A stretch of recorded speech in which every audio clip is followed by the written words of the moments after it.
स्वागत है। नमस्कार, मैं सोनाली और आप देख रहे हैं केकेडी न्यूज। वक्त हो चला है मुद्दे की चर्चा का।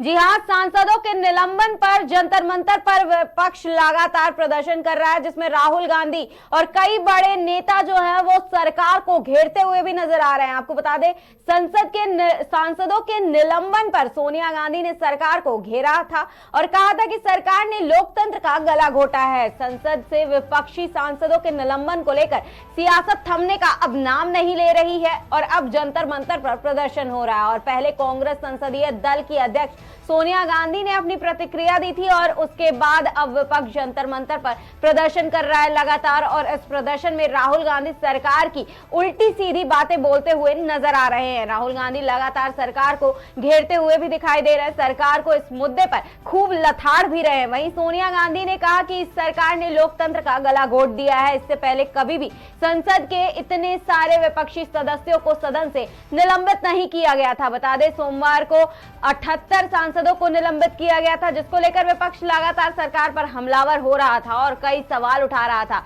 लेकिन आखिर सवाल पूछने पर संसद से सदस्यों को निलंबित क्यों किया गया, ये विपक्ष का सवाल है। क्या संसद में सदस्यों को बोलने का और सवाल पूछने का हक नहीं है, ये भी एक सवाल है। मंगलवार को निलंबित किए गए सांसदों को मिलाकर अब तक निलंबित हुए सांसदों की संख्या 146 पहुंच गई है, जिसके विरोध में विपक्षी सांसद लगातार प्रदर्शन कर रहे हैं। इस मुद्दे पर चर्चा करने के लिए हमारे साथ तमाम मेहमान मौजूद है। बीजेपी से अजितेश जी, सपा से देवेंद्र जी और कांग्रेस से दिनेश जी हमारे साथ मौजूद हैं। आप सभी मेहमानों का मुद्दे की चर्चा में हमसे जुड़ने के लिए बहुत बहुत धन्यवाद।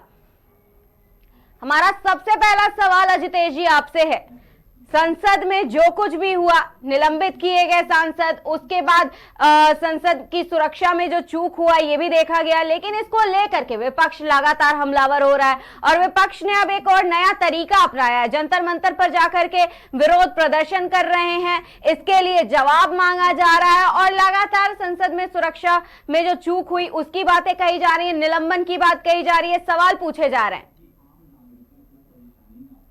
देखिए मैडम, पहले चीज तो मैं बताना चाहूंगा, पूरा देश देख रहा है जिन सांसदों का निलंबन हुआ है उनके अमर्यादित आचरण के कारण हुआ है। तो सदन में उन्होंने अमर्यादित आचरण किया है, उसके कारण उनका निलंबित हुआ है। तो अब उसको, चूंकि ये लोग हारे हुए 3 राज्यों के पक्ष पूरा जो है 3 राज्यों में हारा हुआ निराश हो चुका है, तो उससे उबने के लिए वो किसी न किसी षड्यंत्र रच रहा है भाजपा के खिलाफ, मोदी जी के खिलाफ, कि उनको आरोप लगाया जाए। क्योंकि सच्चाई यह है कि इन्होंने जिस तरीके से उपराष्ट्रपति माननीय जगदीप धनखड़ जी का जिस तरीके से मिमिक्री करके मजाक बनाया इन्होंने, पूरा देश उसको देख रहा था। क्या इसके जो मिमिक्री करने से लोकतंत्र सुरक्षित हो गया है?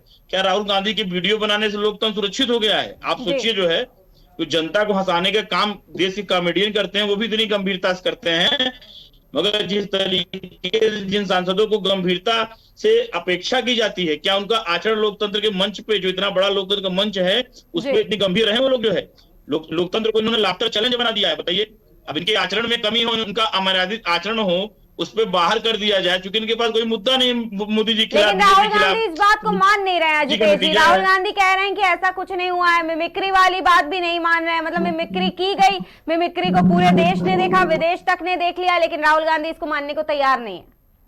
राहुल गांधी के, देखिए मैडम, यही एक समस्या है, यही उनका आचरण रहा तो 2024 में उनकी संख्या और भी कम हो जाएगी।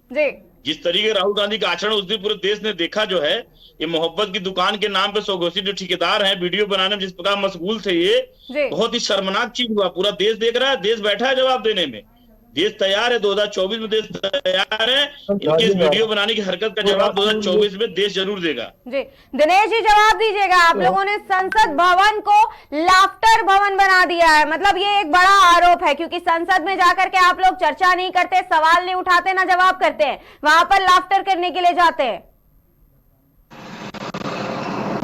देखिए, भारत एक लोकतांत्रिक देश है जी, और पूरी दुनिया का सबसे बड़ा लोकतांत्रिक देश है भारत। और भारत में लोकतंत्र की आज जो है जी, लोकतंत्र के सब्जेक्ट पे विपक्ष से सत्ता पक्ष चर्चा क्यों नहीं करना चाहता, और सत्ता पक्ष के इशारे से सांसदों का निलंबन, ये तो एक बहुत बड़ा जो है हिंदुस्तान के इतिहास में जो है ऐसा कभी नहीं हुआ जी, कि लोकतंत्र की सरेआम जो है लोकतंत्र का मुंह बंद कर दिया जाए। और ये तानाशाही पूर्वक जो है जी सांसदों का निलंबन किया गया, उसमें महामहिम उपराष्ट्रपति का के सब्जेक्ट को सिर्फ जोड़ा जा रहा है, उसको हवा दिया जा रहा है। लेकिन दिनेश जी अभी आपने कहा, दिनेश जी अभी आपने खुद ही कहा अपमान जो है महामहिम पूरे देश के होते हैं। नहीं तो ये बात क्यों ना ध्यान में रखा जाए दिनेश जी? ये बात आप लोग कह रहे हैं कि निलंबन को ध्यान में रखा जाए और मिमिक्री को ध्यान में ना रखा जाए, ऐसा क्यों किया जाए? मतलब देश की जनता तो दोनों देख रही है ना, निलंबन भी देख रही है, मिमिक्री भी देख रही है, किस तरह से उपहास उड़ाया जा रहा है ये भी देख रही है। देश की जनता इन सारी चीजों को देख रही है। कुल मिला के आपातकाल के हालात जो है फिर से पैदा हो रहे हैं देश के अंदर। तो आपातकाल तो पहले, इससे पहले तो इंदिरा गांधी के सत्ता की जो लगातार निरंतर जब सत्ता मिलती है तो हर सरकारें निरंकुश हो जाया करती हैं, इतिहास गवाह है। तो उसी का प्रतिरूप है ये जी। अजितेश जी जवाब दीजिएगा कि मतलब लोकतांत्रिक देश है, अगर लोकतांत्रिक देश में लोगों को हक होता है वो मजाक उड़ा सकते हैं, उपराष्ट्रपति का कुछ भी कर सकते हैं। चुनाव में जनता जवाब देगी इसका, और जनता इसका जवाब भी देगी, ऐसा भी कहा जा रहा है। इस समय जो है विपक्ष की हालत मैडम चोर मचाए शोर वाली है जी। इस समय जो विपक्ष की हालत है चोर मचाए शोर वाली है। विपक्षी दल अपनी जो करतूत है, काली करतूत से बचने के लिए, जैसे कि धीरज साहू के यहाँ छत्तीसगढ़ में 350 करोड़ रुपए का, मैं कहना चाहूंगा करोड़ रुपए का धीरज साहू के यहाँ 350 रुपए की काला धन मिला जिस तरीके से जी। दिल्ली का शराब घोटाला जिस तरीके से हुआ है, ये लोग अपनी काली करतूत छिपाने के लिए अनाप शनाप कार्य कर रहे हैं, जिसे जनता बखूबी देख रही है और किसी तरीके जनता से स्वीकार नहीं करे, खारिज कर दे रही है। इनके पास कोई मुद्दा नहीं है, मोदी जी के खिलाफ लड़ने के लिए कोई इनके पास योजना नहीं है। इनकी जो बैठकों की डेट होती है, डेट बढ़ती चली जाती है। डेट में बैठते हुए तो कोई कहता है पिछली बार समोसा खिला गया, चाय नहीं पिला गया, अब की बार कोई इनके यहाँ कहता कि हमारे प्रधानमंत्री गठबंधन के बाद होंगे, कोई कहेगा मल्लिकार्जुन खड़गे प्रधानमंत्री होंगे। इनके यहाँ सबसे बड़ी समस्या है कि ना तो कोई नेता है, ना कोई नीति है, न इनके नेता राहुल गांधी पे किसी को भरोसा है। आप बंगाल चले जाइए, वहां गठबंधन कह रहा है कि ममता बनर्जी जी पीएम बनेंगी। यूपी आ जाइए, यहाँ कहते हैं अखिलेश यादव पीएम बनेंगे। आप अन्य राज्यों में चले जाइए, इनके क्षेत्रीय नेता वहां कहते हैं केजरीवाल जी दिल्ली में पीएम बनेंगे। तो इनके यहाँ जितने दल तो मिल रहे हैं मगर दिल नहीं मिल रहे हैं मैडम जो है, और इसी के कारण है कि एकदम हताश निराश हो चुके हैं। मोदी जी से लड़ने की कोई न इनके पास नीति है, न योजना है, न कोई नेता सक्षम है लड़ने में। तो बेहद निराश विपक्ष है जिसके पास कोई विकल्प ही नहीं है अनाप शनाप आचरण के अलावा जो है। आपको कहना चाहूंगा विपक्ष के पास कोई और मुद्दा नहीं बच गया है, केवल इस मुद्दे के। मैं आपसे कहना चाहूंगा माननीय प्रवक्ता महोदय, माननीय मोदी जी को चुनौती है बेरोजगारी की, मोदी जी को चुनौती है महंगाई की, और 80 करोड़ लोग जिस देश में जिनको खाद्यान्न आवंटित किया जा रहा है बीपीएल श्रेणी में है, तो उस देश की मौजूदा स्थिति आप समझ सकते हैं। 80 करोड़ लोगों को अन्न सप्लाई किया जाता है जीविका के लिए। मतलब देश किस प्रगति के रास्ते पे है। निजीकरण जितने भी बड़े सेक्टर हैं उनको सबको विदेशों के हवाले किया जा रहा है। आप जिन मुद्दों को उठा रहे हैं यहाँ पे, इन सारे मुद्दों को आपके सारे बड़े नेताओं ने छत्तीसगढ़ में, मध्य प्रदेश, राजस्थान में उठाया है और जिसे जनता ने अस्वीकार कर दिया। आपके किसी मुद्दे को, किसी विषय को जनता ने स्वीकार नहीं किया। मोदी जी के भरोसा किया, मोदी जी की गारंटी पे भरोसा किया, मोदी जी पे नीतियों पे भरोसा किया। अब मोदी जी लगातार जन कल्याण, लोक कल्याण के लिए कार्य कर रहे हैं जो है। जनता ने अगर स्वीकार किया होता तो ईवीएम मशीन में जो है आप जरूर जीत गए, लेकिन डाक मत में फिर भी बीजेपी हार गई हर जगह। अच्छा ये बताइए, ईवीएम मशीन में तेलंगाना में चुनाव हुआ था कि नहीं हुआ? तो वहां जीते कि नहीं जीते? तो वहां पे तो आपको इस्तीफा दिलवा देना चाहिए अपनी सरकार से। आपको इस्तीफा दिलवा देना चाहिए, आपको हिमाचल प्रदेश में इस्तीफा दिलवा देना चाहिए। छत्तीसगढ़ ये दोहरा मापदंड क्यों है? मैं पूछना चाहता हूँ विपक्षियों से, ये दोहरा मापदंड क्यों है? उसके लिए भी जवाब दीजिए। सवाल तो वाजिब है। तेलंगाना में भाजपा का कोई असर नहीं है, लेकिन इससे चुनाव से पहले तो आप लोग कह रहे थे कि तेलंगाना में भाजपा सरकार बनाएगी, बीआरएस के साथ मिलकर के सरकार बनाएगी। जानती है इसीलिए तेलंगाना में हमने बहुत यही किया कांग्रेस है है। ना दिनेश जी, यही कांग्रेस और यही गठबंधन है ना जो चुनाव से पहले ये कह रही थी कि बीआरएस के साथ भाजपा और मिलकर सरकार बना लेगी। हिंदी पट्टी के प्रदेशों में जहाँ पे साक्षरता निम्न स्तर पे है, तो ये अपना घोषणाओं का एक अंबार लगाकर। दिनेश जी, आप दो तरह की बातें कर रहे हैं, आप लोग दो तरीके की बातें करते हैं। एक बात करिए, आर्थिक अभाव को चलते दिनेश जी एक बात बताइए, पहले कांग्रेस और गठबंधन कह रहा था कि भाजपा तेलंगाना में सरकार बीआरएस के साथ मिलकर के बना लेगी क्योंकि भाजपा बीआरएस की तरफ रहती है, बीआरएस रट रहे थे आप लोग। उसके बाद अब जब वहां जीत गई तो आप लोग ईवीएम का रोना तो रो रहे हैं, लेकिन आप ये भी कह रहे हैं कि चलिए तेलंगाना की बात छोड़ दीजिए, हम बाकी जगहों पे ईवीएम का रोना रो रहे हैं। ऐसा कैसे पॉसिबल है? सब जगह पे रोना रोइए ना। जो इंडिया गठबंधन की बैठक हुई तो शीर्ष दल के नेताओं ने ये निश्चय किया, माननीय सीताराम येचुरी साहब ने अपनी रिपोर्ट दी इंडिया गठबंधन की बैठक में कि ईवीएम से चुनाव ठीक है कराए जाए, लेकिन उसका कीपैड की जो पर्ची निकलती है उससे मतदाता को सर्टिफाइड कराने की जरूरत है, उसको मतदाता को दिखाने की जरूरत है। उसमें क्या बुराई है? मतदाता को कीपैड की पर्ची जो है, एक बार आपसे आग्रह है कि एक बार तेलंगाना में फिर से चुनाव करवा दीजिए, तेलंगाना सरकार का इस्तीफा दिलवा दीजिए, फिर से चुनाव करवा के जैसा आप चाहते वैसे उस तरीके चुनाव करवा लीजिए। वहां पे चुनाव आयोग भी एक हलफनामा दाखिल करके करवा लीजिए चुनाव। देश में बड़ा अच्छा मैसेज जाएगा महोदय जी। वो तो उसी बात पे चर्चा चल रही है, इंडिया गठबंधन की चर्चा चल रही है। और माननीय सीताराम येचुरी अभी 3 राज्यों के चुनाव में आप किसी मापदंड को जनता ने खारिज कर दिया है, आपके ऊपर भरोसा नहीं किया है। सबसे बड़ा कारण यही है, आप सदन से लेकर सड़क तक, टीवी डिबेट से लेकर अखबारों तक हमेशा दोहरा मामले अपराध में झूठ बोलते हैं और झूठ को जनता बर्दाश्त नहीं करती। साथ ही आपको बधाई देते हैं कि जनता की उम्मीदों पे खरा उतरिएगा, नहीं तो जनता जनार्दन है, फर्श से आर्श में पहुंचाने में समय नहीं लगाती। पूरे देश के मन में मोदी के मन में देश है, बहुत तेजी से देश हमारा बदल रहा है। मोदी जी लोक कल्याण के लिए काम कर रहे हैं, गरीब कल्याण के लिए काम कर रहे हैं, महिला कल्याण के लिए काम कर रहे हैं, आदिवासी कल्याण के लिए काम कर रहे हैं। आपकी शासन सरकार इतनी थी, छत्तीसगढ़ में पहली बार मोदी जी ने किसी आदिवासी को सीएम बनाया। आप अभी दिल्ली से जो अपराधी का आंकड़े निकले हैं तो आप देख लीजिए, सबसे ज्यादा यौन हिंसा देश के अंदर हुई है, सबसे ज्यादा मामले 4 लाख मामले दर्ज हुए हैं यौन हिंसा के। बेरोजगारी का मापदंड देखिए, महंगाई की डीजीपी देखिए। अरे ये सब बेरोजगारी का जो मुद्दा उठाया था, बेरोजगारी का मुद्दा उठाया था छत्तीसगढ़ में भी, राजस्थान में भी, मध्य प्रदेश में भी, जनता ने आपकी बातों पे भरोसा ही नहीं किया, बुरी तरह शिकस्त दे दी आपको। जनता ने बता दिया कि हम मोदी जी के साथ हैं। ये तो ट्रायल था, अभी जो है अभी ट्रायल था, सेमीफाइनल था, अभी फाइनल देखिए 2024 में।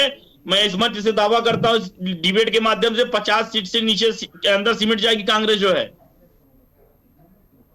जवाब दीजिएगा दिनेश जी, चैलेंज मिला है इसमें। इस बार इंडिया गठबंधन लड़ेगा, जैसी रणनीति चल रही इंडिया गठबंधन। पहले दिनेश जी कंफर्म तो कर ले कि लड़ेगा कैसे, अपनी रणनीति तो तय कर ले, देश की जनता को अपनी रणनीति तो बनाए, चेहरे को तो दिखाए। हो गया है कि प्रधानमंत्री का चुनाव जो है चुनाव के बाद किया जाएगा जी। अरे आपके नेता को गठबंधन वाले ही भरोसा नहीं कर रहे। अभी कल के बैठक में सुनने में आया है कि ममता बनर्जी केजरीवाल ने प्रधानमंत्री पद के लिए मल्लिकार्जुन खड़गे का नाम प्रस्ताव किया। इसका मतलब समझ रहे हैं आप? आपके गठबंधन के किसी नेता में, किसी दल में राहुल गांधी के नेतृत्व पे भरोसा नहीं है, किसी दल के अंदर राहुल गांधी को लेकर विश्वास नहीं है। यहाँ भारतीय जनता पार्टी एनडीए में जितनी भी गठबंधन दल है, सबके नेता एक है, मोदी जी, सबके सर्वमान्य नेता है मोदी जी। ये बहुत बड़ा फर्क दिख रहा है कि आप चुनाव में कहीं नहीं है। हमारे यहाँ बूथ समितियां बन रही हैं, बूथ स्तर पे हमारे यहाँ काम हो रहा है। आप क्या तो बैठक में भी तय नहीं हो पा रहा है कि किस प्रकार लड़ा जाए जो है। ये तो जनता बताएगी। जनता कैसे बताएगी? हमारा सवाल यही है, जनता आखिर कैसे बताएगी? जनता को पहले आप लोग बताएंगे ना। आप लोग तो कंफ्यूज करके रखे हुए हैं क्योंकि इंडिया गठबंधन खुद ही तय नहीं कर पा रहा है ये बात कि आखिर उनका प्रधानमंत्री का चेहरा होगा कौन। सोनाली को मैं कहना चाहूंगा ये राष्ट्रीय नेताओं का मामला है। इंडिया गठबंधन इतना बड़ा गठबंधन है देश के अंदर। का मामला कब तक रहेगा, कब तक रहेगा? देश की जनता को कब तक ऐसे ही भटका के रखेंगे आप? बैठकों का दौर चल रहा है, अंतिम निर्णय जल्दी आने वाला है। अंतिम इसको किस तरीके से फेस किया जाएगा, स्पष्ट कर दीजिए कि अंतिम निर्णय जिसकी बात आप कर रहे हैं आखिर कब तक आएगा? जनता सरकार बनाएगी, क्योंकि देश महंगाई से, बेरोजगारी से, कानून व्यवस्था इस तरह की है। आप देश की बात कर रहे हैं, देश की जनता की बात कर रहे हैं, लेकिन वो पूरी तरीके से कंफ्यूज है। आप लोग अलग अलग बैठकें बुलाते हैं, एक बार इंडिया गठबंधन की बैठक करते हैं, उसके बाद अलग अलग बैठक बुलाते हैं, अलग अलग जाके मीटिंग करते हैं। दो लोग केवल एक नेता का नाम लेते हैं, राहुल गांधी का नाम कोई नहीं लेता है, कांग्रेस पे कोई भरोसा नहीं दिखाता है। तो मतलब इन सब चीजों का मतलब जनता क्या समझेगी? और आखिर विपक्ष से आप लोग इस तरह से निपटेंगे, इस तरह से कैसे निपटेंगे, वो भी जिसकी सरकार चल रही है? बताइए देवेंद्र जी। जी दिनेश जी अपने माइक को अनम्यूट कर लीजिए। दिनेश जी अपने माइक को अनम्यूट कर लीजिए।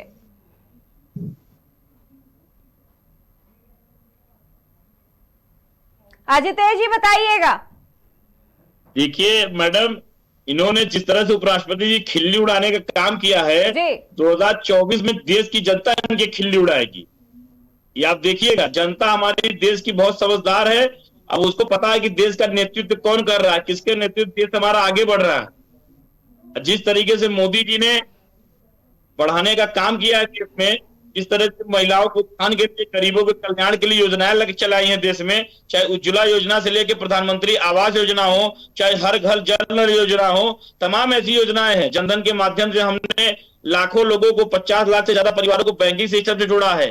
भारतीय जनता पार्टी में इतनी काम हो रहे हैं तेजी से, चाहे फ्लाईओवर का निर्माण हो, चाहे एक्सप्रेसवे हो, तमाम ऐसी योजनाएं हैं, चाहे गांव में 20 घंटे 22 घंटे बिजली देना हो, तमाम ऐसी चीजें हैं जिससे सारे काम गिना रहे हैं हमें। लेकिन अगर मल्लिकार्जुन खड़गे की बयान की बात करें और अगर बाकी लोगों के बयानों की बात करें, राहुल गांधी की, तो वो देश को मतलब सरकार को गिराने के नारे लगा रहे हैं, सरकार के लिए मुर्दाबाद के नारे लगाए जा रहे हैं। इसके अलावा मल्लिकार्जुन खड़गे जो बात कर रहे हैं वो जातिवाद की राजनीति की बात कर रहे हैं, आप विकास की बात कर रहे हैं, रोजगार की बात कर रहे हैं, लेकिन विपक्ष इससे बिल्कुल उल्टा बात कर रहा है, जिसका सीधा संदेश जनता तक जा रहा है। देखिए, विपक्ष का जो मंसूबा है देश पहचान चुका है। ये जाति जाति चिल्लाते हैं। अब मोदी जी ने 4 जातियां गिनाई थी, देश के युवाओं को, देश के महिलाओं को, देश के किसानों को, देश के नौजवानों की जातियां गिनाई थी। मोदी जी के लिए जाति माने नहीं था। मोदी जी विकास परक नेता है, विकास करने वाले नेता हैं। तो आपने देखा होगा जिस तरह से देश बदल रहा है आज पूरा, उनके नेतृत्व पूरे देश को भरोसा है। और मैडम, मैं एक बहुत बड़ी बात कह रहा हूँ, 3 राज्यों के भी 1 महीने पहले चुनाव हुए थे। उन चुनाव में मोदी जी ने तीनों मुख्यमंत्री को चेहरे की बजाय स्वयं के चेहरे पर चुनाव लड़ा। स्पष्ट निर्देश था चुनाव में, स्पष्ट चुनाव में जनता के बीच की मोदी जी के चेहरे चुनाव लड़ा और बुरी तरह उन्होंने चुनाव जीता।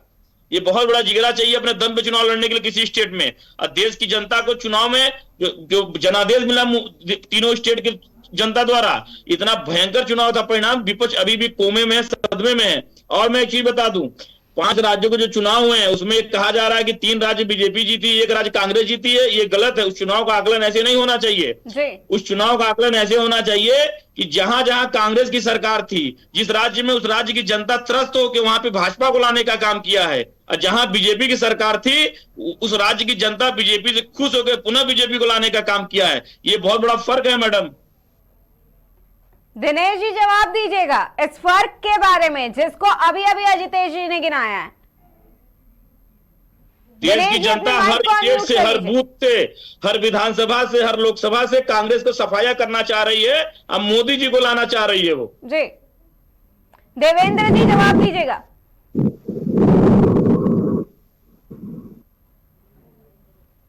नेटवर्क इश्यू आ रहा है लेकिन सवाल बड़ा है। अजितेश जी आप जवाब दीजिएगा, क्योंकि हमने अभी अभी राजनीति की बात कही है और जातिवाद की राजनीति की बात कही। इसके साथ ही अगर बात करें हम राम मंदिर की, तो राम मंदिर को भी इसी में घसीटा जा रहा है। देखिए, राम मंदिर हमारी आस्था का केंद्र है जी। हिंदुस्तान में हिंदू समाज की इतनी बड़ी आबादी है। कभी राम मंदिर को मानता नहीं था, वो आज उसी की राजनीति पे तुला हुआ है कि राम मंदिर का दरवाजा उन्होंने खुलवाया, उन्होंने शुरुआत की। भाजपा केवल नाम ले रही है इस चीज का। ये तो देखिए कभी उसको काल्पनिक बताने वाले लोग हैं। माननीय मोदी जी ने वो काम कर दिया जो देश का एक एक हिंदू जनमानस चाह रहा है। किसी कालखंड में हमारे आस्था के साथ जो खिलवाड़ किया गया था, उस गरिमा को वापस लाने का काम माननीय प्रधानमंत्री जी ने किया है। सिर्फ राम मंदिर का निर्माण ही नहीं किया है, एक हिंदुत्व के शान से जीने का भी निर्माण किया है, हिंदू समाज को सर उठा के जीने का भी निर्माण किया है। आप देखिए काशी कॉरिडोर देखिए, चाहे महाकाल कॉरिडोर देखिए, चाहे विंध्याचल में देखिए, तमाम बाबा देवघर में देखिए, पूरे देश में मोदी जी ने हिंदू आस्था को जो बढ़ाने का काम किया है। लेकिन मोदी जी ने कभी वोट लेने में इसका जिक्र नहीं किया है। ये जिक्र इसलिए होता है कि हमने देश के उन आस्था करोड़ों भक्तों का, हिंदुओं का, राम भक्तों का, शिव भक्तों का भी मान सम्मान रखा है देश की विकास योजनाओं के साथ साथ। इस सरकार की सबसे बड़ी उपलब्धि है। दिनेश जी, इन सब चीजों का आप जवाब दीजिएगा, क्योंकि ये सारे आरोप एक एक करके लगते ही चले जाए। मैं आपके चैनल के माध्यम से ये बताना चाहता हूँ भारतीय जनता पार्टी के प्रवक्ता को कि आस्था अलग है, राजनीति अलग है। आज भगवान राम और भगवान शिव और भगवान कृष्ण को हिंदुस्तान का हर हिंदू मानता है, लेकिन वो ये ना समझे कि अगर वो भारतीय जनता पार्टी अयोध्या में बहुत बड़ा फंक्शन कर रही है या घर घर दिए जला रही है, तो वो दिए जलाने वाले लोग भारतीय जनता पार्टी को वोट देंगे। ये इस गलतफहमी में ना रहें। देखिए, आस्था की बात अलग है और पार्टी की बात अलग है। ये जो गलतफहमी भारतीय जनता पार्टी को है कि मैं अयोध्या में इतना बड़ा फंक्शन करके 2024 का चुनाव जीतूंगा, जब उनकी गलतफहमी है। और प्रश्न रहा आदित्य जी फिर से सवाल उठा, दिनेश जी ने फिर से एक बात कही। उन्होंने कहा कि भारतीय जनता पार्टी को गलत फहमी है कि वो राम मंदिर की प्राण प्रतिष्ठा करके और अयोध्या में इतने बड़े कार्यक्रम को आयोजित करके चुनाव जीत जाएंगे। देखिए, ये तो नहीं, ये आह्वान कर रहे हैं कि प्रत्येक घर में लोग घी के दिए जलाएं। देखिए, घी के दिए जलाना आस्था की बात है, हम भी जलाएंगे, सब जलाएंगे, लेकिन इस गलत फहमी में ना रहें कि अगर कोई घी का दिया जला रहा है तो वो वोट भारतीय जनता पार्टी को देगा। ये इस गलत फहमी में ना रहें। 2024 में बेरोजगारी वाले वोट देंगे, हमने ऐसा कभी नहीं किया। हमने अपने दम पे जनता के बीच गए हैं, उनसे वोट मांगने का काम किया है। यही मैं लेकर महोदय चाहता हूँ। और निश्चित रूप से 2024 में भारतीय जनता पार्टी इन्हीं मुद्दों पे चुनाव हारेगी, चाहे वो राम मंदिर, चाहे वो कृष्ण मंदिर। बात अलग है, वो आस्था का प्रश्न है। हर हिंदू मानता है राम को, हर हिंदू मानता है कृष्ण को, हर हिंदू मानता है शिव को। भारतीय जनता पार्टी नहीं है भगवान के। ना इन्होंने कोई एग्रीमेंट या ठेका ले रखा है, हिंदुओं के एग्रीमेंट कर रखा है कि मैं ही ठेकेदार हूँ राम और कृष्ण और शिव का। वो आराध्य हैं और हिंदुस्तान के ही नहीं, पूरे वर्ल्ड में जो हिंदू रह रहे हैं वो सब। लेकिन कांग्रेस के आराध्य कैसे हुए दिनेश जी? कांग्रेस तो मानती ही नहीं है ना, कांग्रेस तो राम के अस्तित्व को नहीं मानती। तो मंदिर में बनाई जाए, कुछ और बना दिया जाए। कांग्रेस की हिंदू करने के लिए, और लेकिन कांग्रेस मानती है देश के लोकतंत्र को। कांग्रेस ने वो किताब पढ़ी जो अंबेडकर ने लिखी है, लेकिन भारतीय जनता पार्टी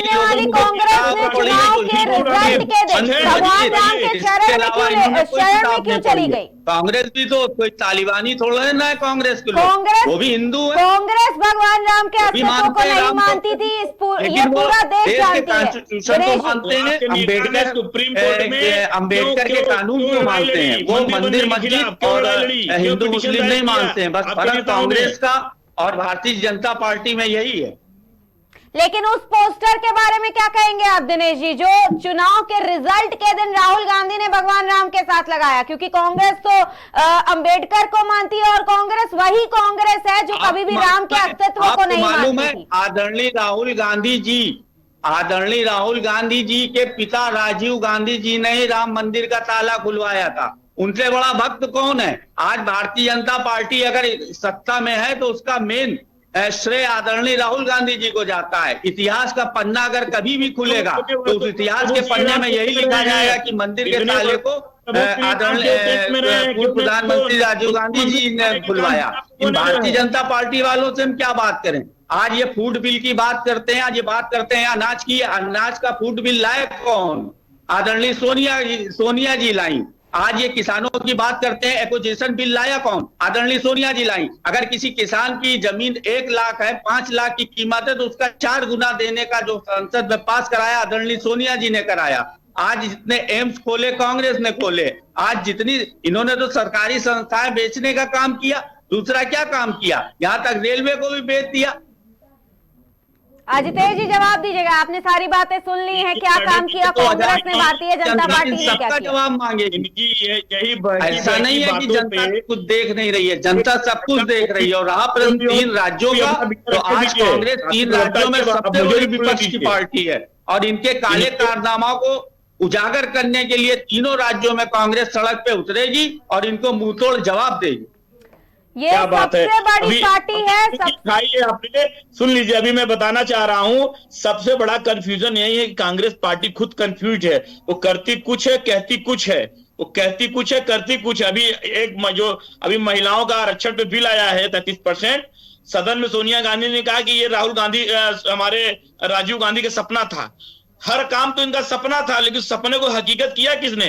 उस सपने को किया मोदी जी ने। आपने ताला खुलवाया था, सुन लीजिए, ताला खुलवाया था जरूर, मगर टेंट में ही रहे प्रभु महिलाओं के लिए उन्होंने किया था, राजीव गांधी जी ने। मोदी जी की देन है तो पहले दिनेश जी आपने नींव डलवा दिया तो पूरा ऊपर का छत पड़ जाएगा, घर बन जाएगा कि घर बनाना पड़ेगा? को प्रोत्साहन दिया, जो आज महिलाएं उभर करके राजनीति पे इतने ऊंचे आई हैं, वो देन राजीव गांधी जी की थी। अरे भैया वही तो कह रहा हूं ना, सबसे बड़ा कंफ्यूजन यही है आप लोगों का। सारा काम तो आप लोग कर दिए हैं, 7 काम आप ही लोग कर दिए, जनता इसीलिए आपको नकार देती है बार बार। 2014 में नकार दिए, 2019 में नकार दी है, 3 राज्यों के चुनाव में नकार दिए है। सबसे बड़ा कंफ्यूजन यही है, आप लोग जो कहते हैं वो करते नहीं है, जो किए हैं वो बताएंगे नहीं। जो है जनता से महिलाओं को अपने समय में उनको पूरा अधिकार दिया, चुनाव लड़ने का अधिकार दिया। ये तो राजीव गांधी ने, आप लोग पढ़ के तो आते नहीं हो। आपके नेता कहते हैं मैं 70 करोड़ जनता को अनाज दे रहा हूं, कहां से दे रहा हूं? बिल तो कांग्रेस ने पास किया। आप लोग, अगर आपने सिर्फ अपनी होता तो आज मोदी जी को आरक्षण देने की जरूरत क्यों पड़ती, बताइए? अगर आपने आरक्षण दिया होता महिलाओं को लोकसभा और विधानसभा में, तो क्यों आरक्षण? आपने कोई काम नहीं किया, आपने देश की जनता को झुंझुना थमाने का काम किया है। जिसकी आप बात कर रहे हैं, राजीव गांधी तो कहा करते थे मैं 1 रुपए भेजता हूँ और बहुत से देश के गरीबों में 20 पैसे मिलते हैं, 15 पैसे मिलते हैं। क्या बात करते हैं आप? मुदी जी डायरेक्ट ट्रांसफर करते हैं किसानों के 6,000 रुपया तुरंत किसानों को आता है, 15,000 रुपया शौचालय का तुरंत पैसा आता है, जो भी पैसा ट्रांसफर किया जाता है। उत्तर प्रदेश का अगर हम दिखा दें तो आपका दिमाग खराब हो जाएगा। आपके मोदी जी तो कहते थे बहुत ही महंगाई की मार थे, यही दिमाग महंगाई 3 राज्यों में गए थे, झूठी बातें लेके, झूठ का पुलिंदा लेके, जनता ने पूरी तरह नकार दिया आपके नेताओं को। आपको झूठ बोलने को जनता ने स्वीकार नहीं किया। मैं झूठ बोल रहा हूँ, मैं आदरणीय आपसे कह रहा हूँ, क्या मैं ये प्रधानमंत्री जी का नारा नहीं था? बहुत हुई जनता की मार अपनी मोदी सरकार, जनता सब देख रही है। मोदी जी ने नहीं कहा था, रोजगार के 2 करोड़ युवाओं के लिए मोदी जी ने नहीं कहा था। अगर मैं झूठ बोल रहा हूं तो या तो आप अपने पद से इस्तीफा दे दीजिए या मैं दे दूंगा। कैसी बात कर रहे हैं आप? हम कांग्रेसी हैं, हम लोगों ने अंग्रेजों से लड़ा है, इसी तरीके किसी में घोटाले का आरोप नहीं लगा है। हम चाहे 5 साल चुनाव आ रहे हैं, चाहे 10 साल चुनाव आ रहे हैं, लेकिन हम गांधी के विचारों पे ही चलेंगे, उस पर कोई समझौता नहीं करेंगे। हम लोग महात्मा गांधी के अनुयायी हैं और हम लोग उन्हीं के विचारों पे चलेंगे, उस पे हम लोग समझौता करने वाले नहीं है आपकी तरह। महात्मा गांधी जी ने कहा था क्या देश के गरिमामयी पद उपराष्ट्रपति के खिल्ली उड़ाते हुए, मजाक उड़ाते हुए वीडियो बनाना उनका? अरे तो महात्मा गांधी के विचारों से मैं चाहता है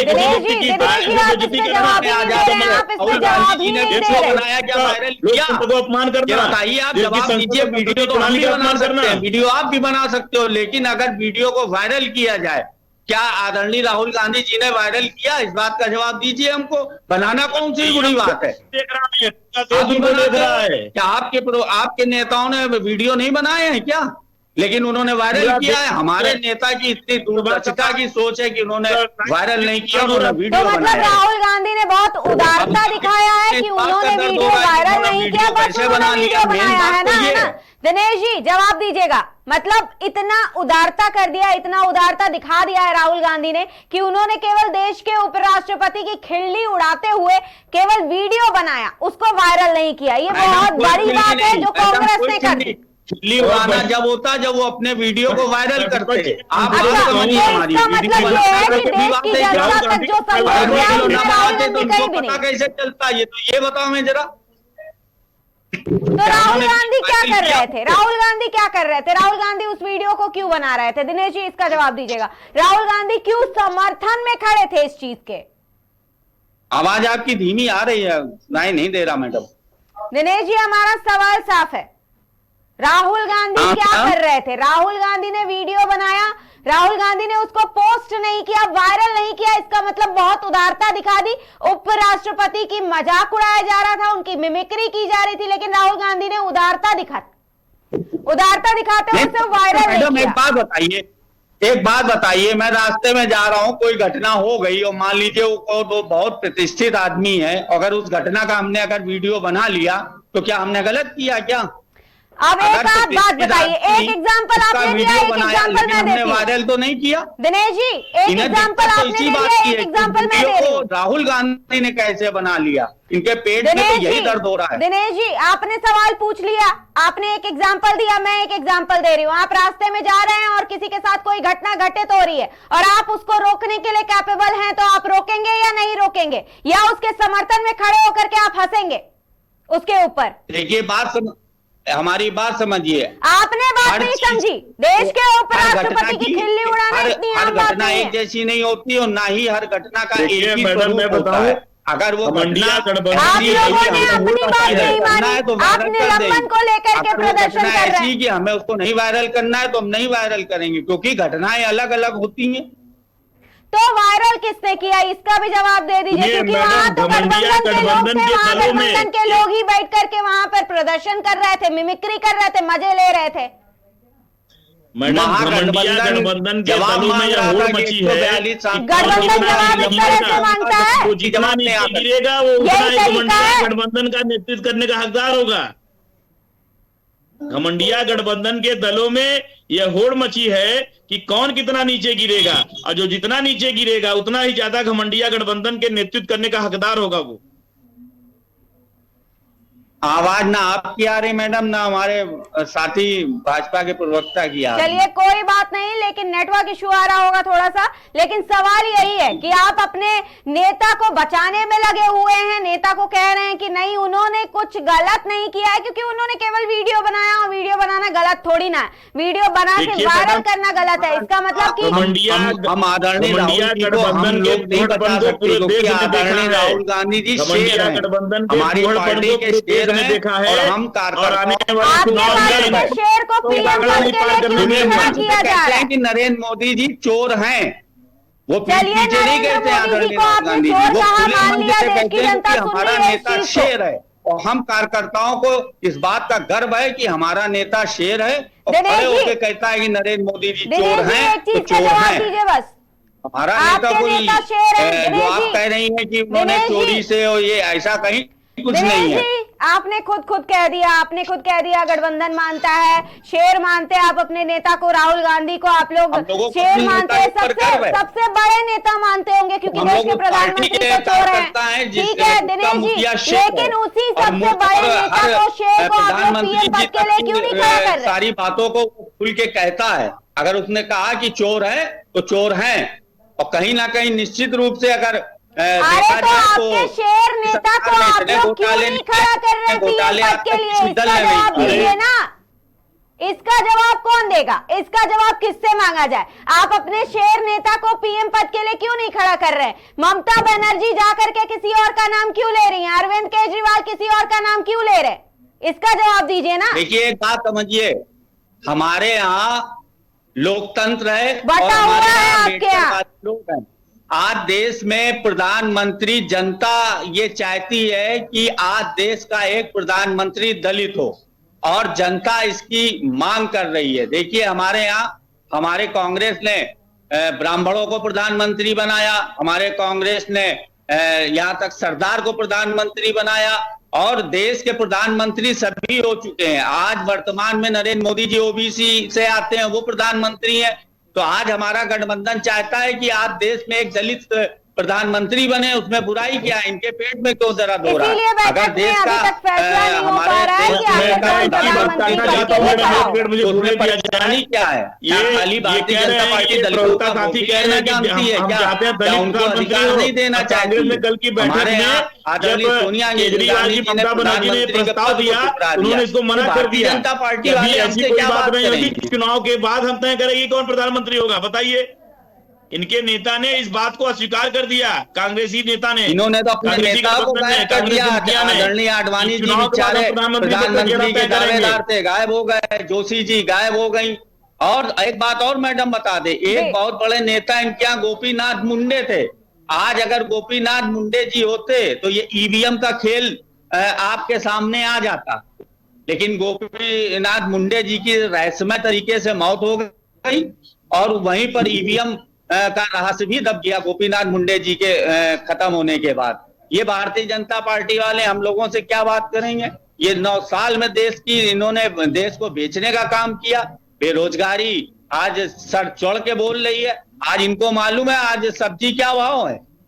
ये भाई साहब सब्जी खाते हैं कि नहीं खाते हैं? जरा ये बताएं हमको। सब्जी और आटा और दाल चावल और सिलेंडर का क्या भाव है? कांग्रेसी लोग सब्जी खाते हैं। भगवान राम को आप लोग मानते हैं, लेकिन भगवान राम की नहीं मानते हैं। सबसे बड़ी दिक्कत ये है आप लोगों के साथ। आप लोग भगवान राम को तो मानते हैं, आप भगवान राम की नहीं मानते हो। कांग्रेसी भगवान राम की मानते हैं। बस ये फर्क है। ये दो शब्दों तो इसका मतलब पूरा निष्कर्ष यही है कि कांग्रेस आएगी, गठबंधन आएगी तो बेरोजगारी दूर हो जाएगी, महंगाई दूर हो जाएगी, देश में कोई भी अपराध नहीं होंगे। ये सारी चीजें होंगी अगर कांग्रेस या गठबंधन आ जाती है तो। सबरी के जूठे बेर खाए थे, सबरी के। और सबरी किस कास्ट से आती है? तो वही मैं कह रहा हूं कि ये भगवान राम की नहीं मानते हैं। ये भगवान राम को तो मानते हैं, अपने वोट बैंक के लिए इस्तेमाल करते हैं, लेकिन अगर भगवान राम केवट की नाव पे बैठ के गए थे। केवट कौन थे? ये भगवान राम की नहीं मानते हैं। ये भगवान राम नेता अगर देख लिया जाए एक मिनट मैडम मैं बताना चाहता हूँ, अभी इन्होंने जिक्र किया भगवान राम केवट को मानते हैं। निषाद राज का इतना भव्य पार्क बन रहा है मोदी जी की सरकार में। प्रयागराज में कभी आप आइए भाई साहब, आजादी के 70 साल बाद भी कांग्रेस ने कभी निषाद राज का सम्मान नहीं किया। आप खाली बातें करते हैं टीवी पे बैठ के। मोदी जी की सरकार ने प्रयागराज के सिंहेश्वरपुर में भव्य पार्क बनाने का काम किया है निषाद राज का।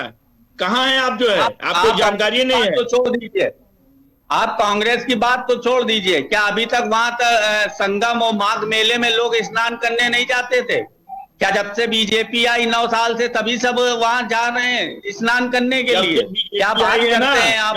हंसी आती है आपके ऊपर।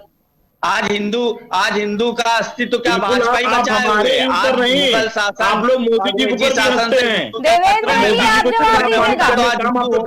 कभी मोदी जी को अपमानित करेंगे, कभी उपराष्ट्रपति को अपमानित करेंगे, कभी हमारे आपका पेशा है ये लोगों को अपमान करना।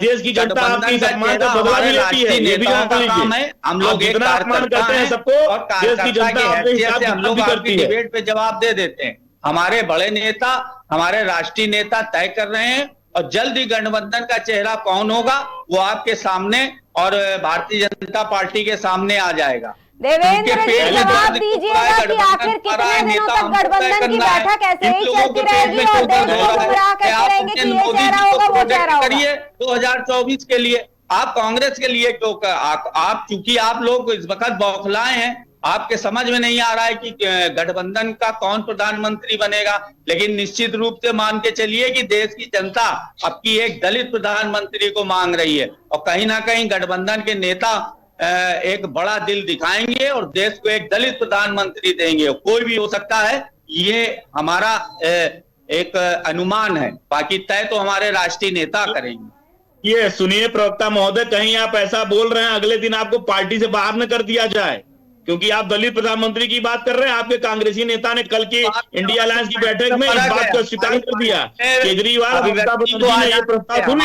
अरे भाई सुनिए, सुना भी करिए, सिर्फ बोला मत करिए, सुना भी करिए। किसी की पार्टी में बोलने का अधिकार ही नहीं है। अगर आपकी पार्टी में कोई बोल देता है तो नरेंद्र मोदी जी उसकी चट्टी कस देते हैं। आपने दिखाया आप अपने मन से जो बोल रहे हैं ये बात जो है कांग्रेस बड़ा ऐलान किया है कांग्रेस ने। नेताओं को पूरा अभिव्यक्ति का आजादी देती है, अजितेश जी, कांग्रेस ने कुल मिला के ये बड़ा ऐलान किया है कि प्रधानमंत्री के चेहरे में एक दलित को लेकर के आएंगे और पीएम मोदी के सामने खड़ा करेंगे चुनाव में 2024 के। तो ये एक बड़ा ऐलान है कांग्रेस का।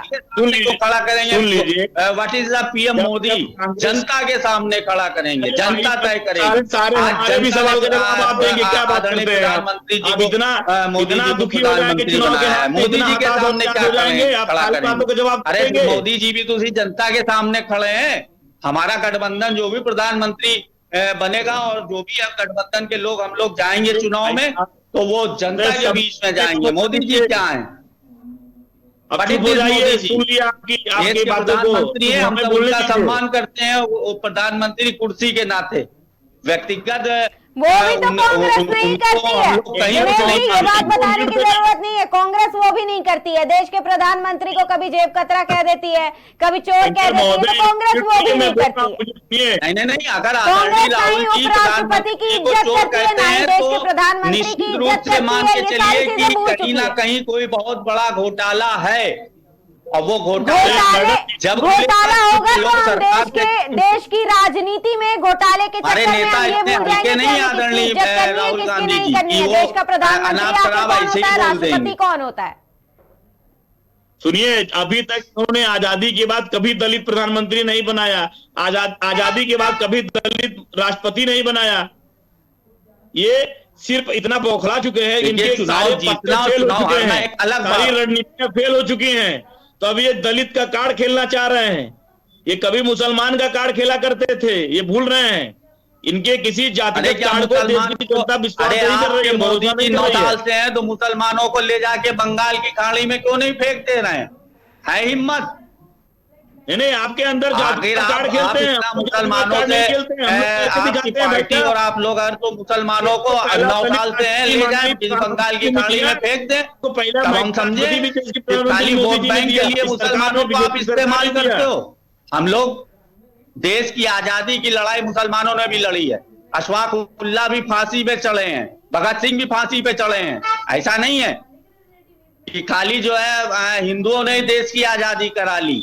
हमारा देश, जो लोग देश की आजादी की लड़ाई लड़े थे, चाहे हिंदू हो, मुस्लिम हो, सिख हो, ईसाई हो, हम लोग अम्बेडकरवादी, अम्बेडकरवादी जवाब चाहिए था उस मुद्दे से आप लोग भटक गए पूरी तरीके से। जिस चीज का जवाब चाहिए था वो हमें नहीं मिला। लेकिन इस बीच एक बड़ा ऐलान जरूर किया गया है कांग्रेस की तरफ से कि देश के प्रधानमंत्री के तौर पर दलित चेहरे को लेकर के प्रधानमंत्री के सामने आएंगे, पीएम मोदी के सामने आएंगे। तो देखना यह है कि सच में ऐसा, सच में गठबंधन कर पाती है या नहीं। फिलहाल के लिए आप सभी मेहमानों का बहुत बहुत धन्यवाद। बता दें, सांसदों के द्वारा उपराष्ट्रपति जगदीप धनखड़ की मिमिक्री की घटना को प्रधानमंत्री नरेंद्र मोदी ने दुर्भाग्यपूर्ण बताया था, जिसके बाद एक चीज और देखी गई कि जंतर मंतर पर लगातार अब प्रदर्शन किया जा रहा है विपक्ष की तरफ से। लेकिन इसके अलावा अगर बात करें, उपराष्ट्रपति ने सोशल मीडिया पर पोस्ट करके कहा कि प्रधानमंत्री का टेलीफोन आया था और उन्होंने सांसदों की संसद परिसर में घृणित नौटंकी पर बहुत दुख व्यक्त किया है। साथ ही उन्होंने ये भी कहा कि पिछले 20 वर्षों से इस तरह का अपमान सहते आ रहे हैं। इसका मतलब यह है कि ना ही गठबंधन और ना ही कांग्रेस कभी भी किसी बड़े नेता का, ना ही देश के प्रधानमंत्री का, ना ही उपराष्ट्रपति का, किसी का भी इज्जत करना, सम्मान करना नहीं जानती है। लेकिन इस बीच विपक्षी सांसदों ने एक नया गेम खेलना शुरू कर दिया है और सांसदों ने जंतर मंतर पर प्रदर्शन शुरू कर दिया और यह प्रदर्शन लगातार अभी भी जारी है। साथ ही इस प्रदर्शन में राहुल गांधी सरकार को घेरने वाला बयान वायरल हो रहा है, क्योंकि इंडिया गठबंधन सरकार के लिए मुर्दाबाद के नारे लगाते हुए नजर आ रही है। वहीं सोनिया गांधी ने इस मामले पर चुप्पी साधी हुई है, लेकिन निलंबन को लेकर उन्होंने कहा था कि 13 दिसंबर को जो कुछ हुआ वह माफी लायक नहीं है और इसे उचित नहीं ठहराया जा सकता है। इसके साथ ही प्रधानमंत्री को इस घटना पर राष्ट्र को संबोधित करने की मांग की गई। अपने विचार व्यक्त करने में उन्होंने कई दिन लगा दिए, यह भी बात कही गई। ऐसा करके उन्होंने स्पष्ट रूप से सदन की गरिमा और देश के लोगों के प्रति उनकी उपेक्षा का संकेत दिया है, जिसके बाद से कांग्रेस अब लगातार जंतर मंतर पर प्रदर्शन कर रही है और बयान देने का इंतजार कर रही है। देश के प्रधानमंत्री से मांग कर रही है कि वो आकर के इस पर बात करें अपनी। फिलहाल के लिए नमस्कार, देखते रहिए केकेडी न्यूज।